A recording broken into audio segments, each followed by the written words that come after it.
Very good morning, students. I am your science teacher, and today I am going to teach you science of class 8th. And today we continue chapter 7, cell structure and functions. And today we discuss part 2nd. Now see in the book, this is your science book, science of class 8. Now open chapter number 7.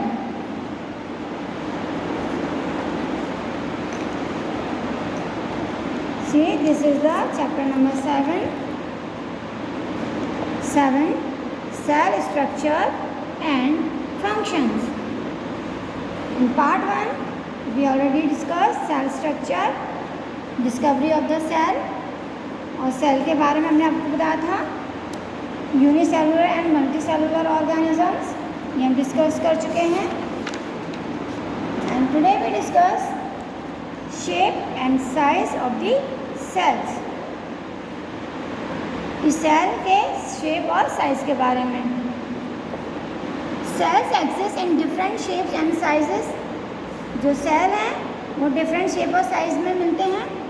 They can be disk shape की होती हैं, polygonal, rectangular, branched और even irregular. इन shapes में cell होती हैं. There are different types of cells in a multi cellular organisms. जो multi cellular organisms होते हैं उनके सेल्स डिफरेंट टाइप्स के होते हैं. Each having a specific role to play. और हर एक सेल का एक अपना इम्पॉर्टेंट रोल होता है. The shapes and size of cells depend on the specific function they perform. अब सेल का फंक्शन क्या है, उसके फंक्शन के अकॉर्डिंग उसका जो शेप होता है या साइज है वो डिपेंड करता है उसके फंक्शन पर, तो वो किस तरह का फंक्शन करता है बॉडी में. स्किन सेल्स, हमारे स्किन के सेल्स होते हैं बच्चों, कवर अ लार्ज एरिया. हमारी बॉडी को कवर कौन करता है? स्किन. तो स्किन जो है हमारी मतलब स्किन का जो एरिया है वो बहुत बड़ा एरिया है. Hence they are flat in shape. इसलिए स्किन के जो सेल्स होते हैं उनकी शेप फ्लैट बनाई गई है क्योंकि वो ज़्यादा से ज़्यादा एरिया को कवर करते हैं. Muscle cells help in movement. और हमारे मसल्स मूवमेंट में हेल्प करते हैं. तो जो मसल के सेल्स होते हैं मूवमेंट में, और मतलब मूवमेंट जब करते हैं तो उनमें कॉन्ट्रैक्शन होता है एंड एक्सपांशन, यानी सिकुड़ते हैं और फैलते हैं. तो hence they are thin and long. इसलिए उनकी जो शेप होती है वो थिन और लॉन्ग होती है मसल के सेल की. Nerve cells carry message. जो हमारे नर्व सेल्स होते हैं, नर्व्स होती हैं, वो हमारे मैसेज को कैरी करते हैं, ब्रेन तक पहुंचाते हैं और ब्रेन से फिर हमारे बॉडी पार्ट्स तक पहुंचाते हैं. जो नर्व्स होती हैं तो उनके जो सेल होते हैं नर्व्स के, they are helping to control and coordinate the working of different parts of the body. Hence they possess long fiber and are elongated in shape. इसलिए वो लॉन्ग फाइबर की तरह होते हैं, इलोंगेटेड मीन्स और स्ट्रेचेबल, इस shape में वो होते हैं. ठीक है, यहाँ पे ये पिक्चर्स दी हुई हैं डिफरेंट टाइप्स के सेल्स की. ये हमारे स्किन के सेल हैं जो फ्लैट होते हैं, इसको जूम करके यहाँ पे दिखाया गया है. और ये हमारे नर्व सेल जो हमारी बॉडी में मैसेज को रिसीव करने का और सेंड करने का काम करते हैं. तो ये सेल होते हैं हमारे नर्व्स में, नर्व सेल कहते हैं उन्हें. और ये हैं बच्चों हमारे मसल सेल. कि हमारे मसल्स का काम क्या होता है, हमारे मसल्स हमारी बॉडी का जो भी पार्ट है उसको एक्सपांड करना यानी कि फैलाना और सिकोड़ना. जैसे अगर आप अपने हैंड आप बैंड करते हो तो कुछ मसल्स खींचते हैं और कुछ मसल्स फैलते हैं, तो उनके अकॉर्डिंग ये मसल सेल्स हैं. Components of the cells are enclosed in a membrane. अब सेल में जो उसके पार्ट्स होते हैं, सेल के अंदर के जो पार्ट्स होते हैं वो मेम्ब्रेन के अंदर बंद होते हैं। This membrane provides shape to the cell of plant. और ये जो मेम्ब्रेन का मतलब एक तरह से समझ लीजिए उसकी बाउंड्री सेल की। तो जो सेल की बाउंड्री यानी कि जो मेम्ब्रेन है वो सेल को शेप देता है। Cells of plants and animals, मतलब प्लांट के भी सेल होते हैं और एनिमल या ह्यूमन बीइंग सभी के बॉडी, जो जितने भी लिविंग ऑर्गेनिजम्स हैं सभी की बॉडी सेल से ही मिलकर बनी है। तो हर सेल का एक जो बाउंड्री होती है वो सेल मेम्ब्रेन कहा जाता है उसे।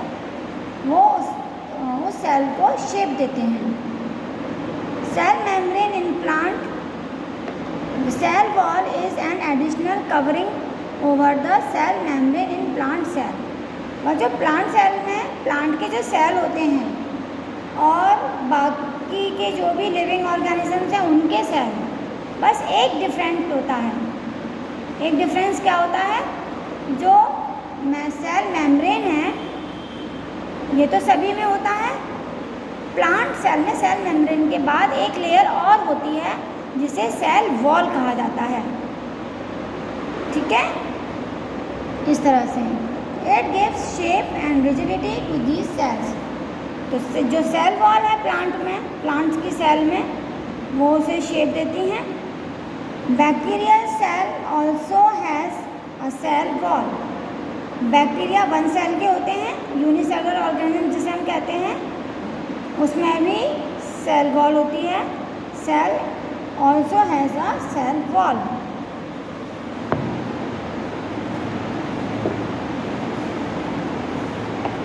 The size of cells in living organisms may be as small as a millionth of a meter।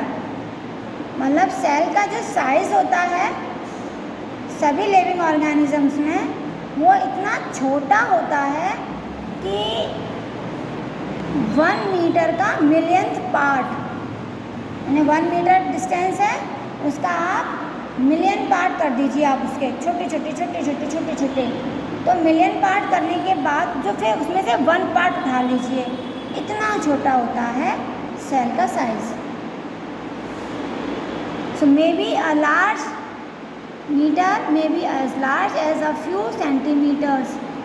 और लार्ज बड़ा इतना होता है बस सेंटीमीटर का ही कुछ part. Most of cells are microscopic in size and are not visible to the unaided eyes.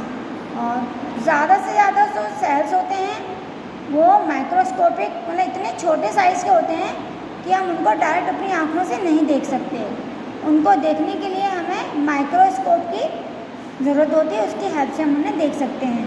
क्योंकि ये एक इंस्ट्रूमेंट है, इसे हम कहते हैं माइक्रोस्कोप। यहाँ पे ये लेंस बने हुए हैं, स्लाइड बना के हम इसके नीचे रखते हैं, फिर हम उन्हें देखते हैं तो हमें उसका जो स्ट्रक्चर है वो दिखाई देता है। They need to be enlarged और magnified by a microscope। तो माइक्रोस्कोप के इंस्ट्रूमेंट है, ये किसी भी छोटी चीज़ को बहुत ज़्यादा बड़ा करके हमें दिखाता है। द लार्जेस्ट सेल मेजरिंग, अब सबसे बड़ी से बड़ी जो सेल का साइज़ है वो 170 millimetre into 130 millimetre is the egg of N ostrich. और ये जो साइज़ है ये ऑस्ट्रिच का जो एग होता है उसके सेल का है। इसी तरह से the size of the cells has no relation. Cell का जो साइज़ होता है उसका कोई भी रिलेशन नहीं है कि किस के सेल का साइज़ कितना बड़ा है या कितना छोटा है, वो सभी डिफरेंट डिफरेंट होते हैं। With the size of the body of the animal और प्लांट।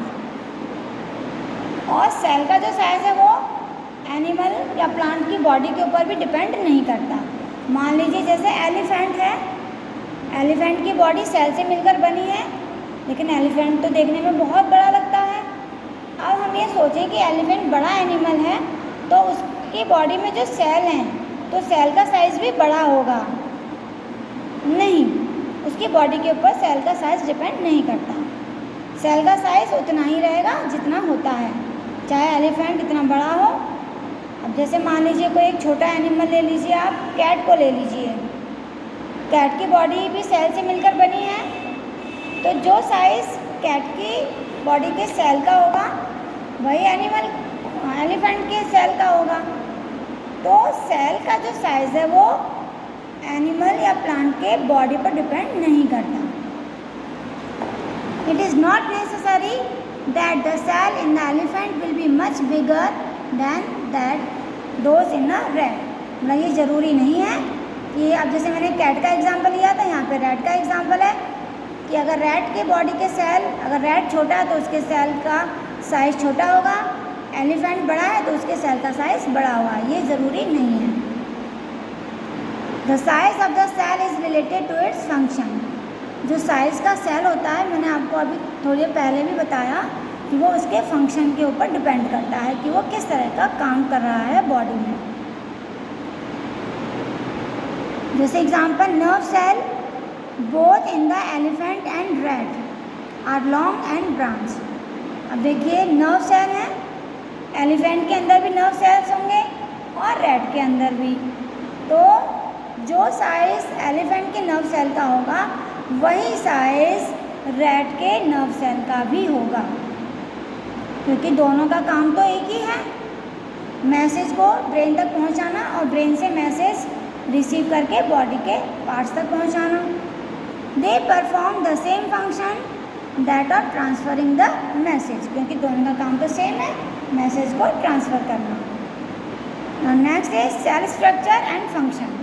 अब हम सेल स्ट्रक्चर और उसके फंक्शन के बारे में पढ़ते हैं कि सेल का स्ट्रक्चर कैसा होता है, उसके अंदर क्या क्या पार्ट्स होते हैं और उनके फंक्शन क्या क्या हैं।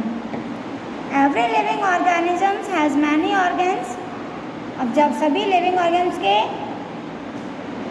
बॉडी में बहुत सारे ऑर्गन्स होते हैं, and different organs are made up of different cells. और अलग अलग ऑर्गन अलग अलग सेल के बने हुए होते हैं। जैसे हमारी बॉडी में लंग्स है, हार्ट है, लीवर है, किडनी है, ये क्या है, ऑर्गन्स। अब ये जो ऑर्गन है ये सेल के बने हुए हैं, तो इनके सेल भी अलग अलग होंगे, यानी अलग अलग ऑर्गन्स अलग अलग सेल्स के बने हुए होते हैं। So different organs function together to perform a specific life function. क्योंकि हर ऑर्गन का फंक्शन अलग अलग होता है, इसलिए उनके सेल का स्ट्रक्चर भी अलग अलग होगा। अब जैसे stomach, intestine, liver, pancreas are all organs that work together to perform digestion। अब जैसे ये पार्ट्स मैंने ऑर्गन्स के नाम लिए, ये सभी मिलकर डाइजेस्टिव सिस्टम को परफॉर्म करते हैं। So hence form the digestive system. So each organ is made up of smaller parts called tissue. हर ऑर्गन सेल से मिलकर बनते हैं और बहुत सारे सेल से मिलकर टिश्यू बनते हैं। और tissue is a group of similar sales, यानी एक सेल है सबसे छोटा पार्ट। जैसे मैंने आपको बताया था, जब हम मकान बनाते हैं तो सबसे छोटी चीज़ क्या होती है इस मकान में, ईंट। एक ईंट, अब बहुत सारी ईंटों से मिलकर एक हम दीवार बना देंगे और कई दीवारें मिलाकर हम एक रूम बनाएंगे और फिर कई रूम बनाकर हम अपना एक घर बनाते हैं। तो सबसे छोटी स्टार्टिंग कहाँ से हुई थी, ईंट से। तो ईंट क्या हो गई, हमारे जो मकान है उसका सेल हो गया। इसी तरह से हमारी बॉडी किससे बनी है, सेल से। तो सेल क्या है हमारे लिए, ईंट। और बहुत सारे सेल हम मिला देंगे तो एक दीवार यानी कि एक टिश्यू बनेगा। अब बहुत सारे टिश्यू मिला देते हैं, यानी कि कई दीवारें मिला के एक रूम बनता है। हमने बहुत सारे टिश्यू मिला दिए तो एक ऑर्गन बनेगा। जैसे लंग्स एक ऑर्गन है तो बहुत सारे टिश्यू से मिलकर बनेगा एक ऑर्गन। और जब कई ऑर्गन एक ग्रुप में इकट्ठे होंगे तब बनेगा ऑर्गन सिस्टम।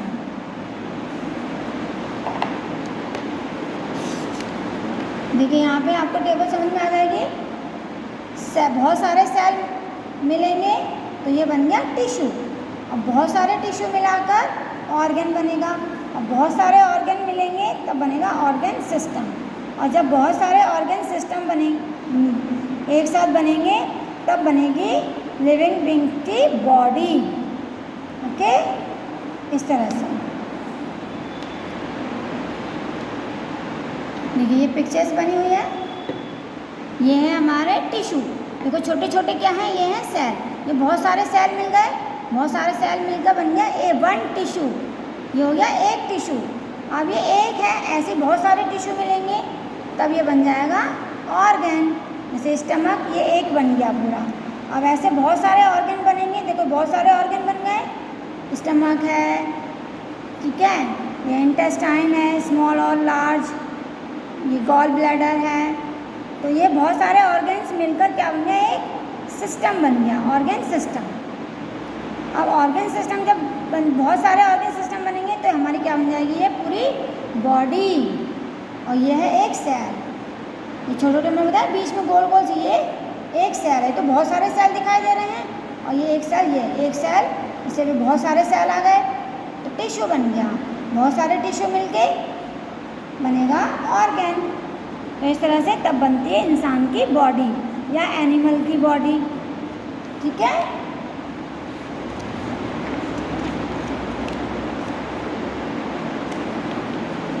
अब देखिए सेल के पार्ट्स, सेल में क्या क्या पार्ट्स होते हैं।